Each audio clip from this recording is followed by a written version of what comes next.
Now with a new study about getting your baby to sleep through the night, something every parent wants. And in a scene from the movie 9 Months, you can see something key to its findings. The baby is sleeping in his own room, and that's exactly what the study says is the right thing to do. And our senior medical contributor, Dr. Jennifer Ashton, is here. Welcome, Doc. Thank you, sir. And you know, Doc, you can clap, give it up for Doc, everybody. This goes against American Academy of Pediatrics. What they're saying now, this study goes against everything that they recommend. Exactly. But with this story, there's really a story behind the story. So this was a study done out of Penn State, and they did find that babies, and we're talking under a year of age, slept longer duration, up to about 49, 50 minutes longer if they were placed in their own room. Now, the story behind the story really has to do with 3 other issues which you're not hearing people talk about, and they're really important. Number 1, the issue of breastfeeding.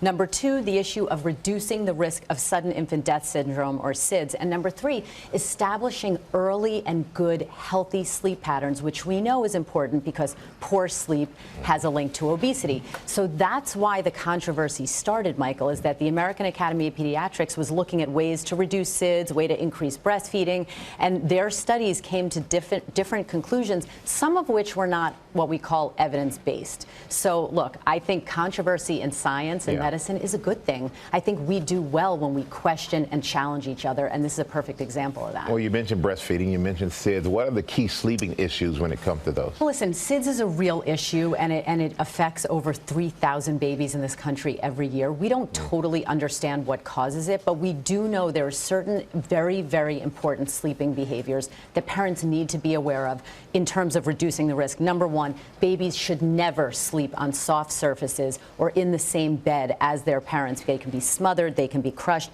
They should be put to sleep on their back. That's their big campaign, is back to sleep. That's the way to remind. Even though our mothers will say, I put you on your tummy, they need to go to sleep on their back, and no soft pillows or blankets in the vicinity. That is really, really important. Whether or not they have a reduced risk of SIDS sleeping in the same room or by themselves, the verdict is still out. And a lot of parents go, okay, but I want to bond with my child. What about bonding?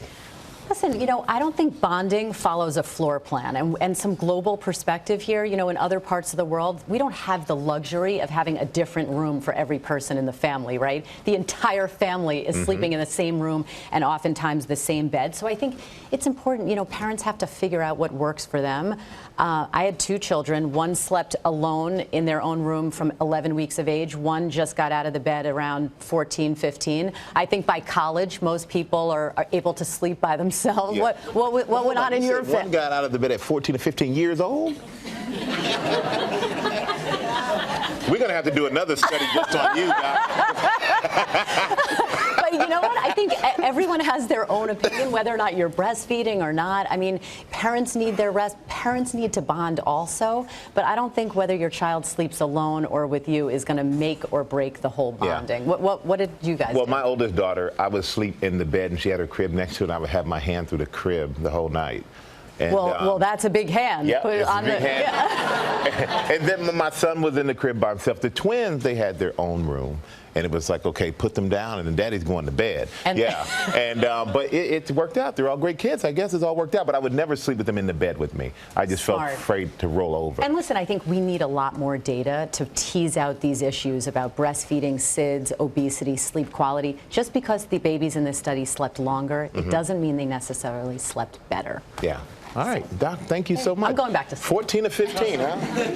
14 or 15. I can't get that out of my mind. All right. Thank you to Dr. Jennifer Ashton.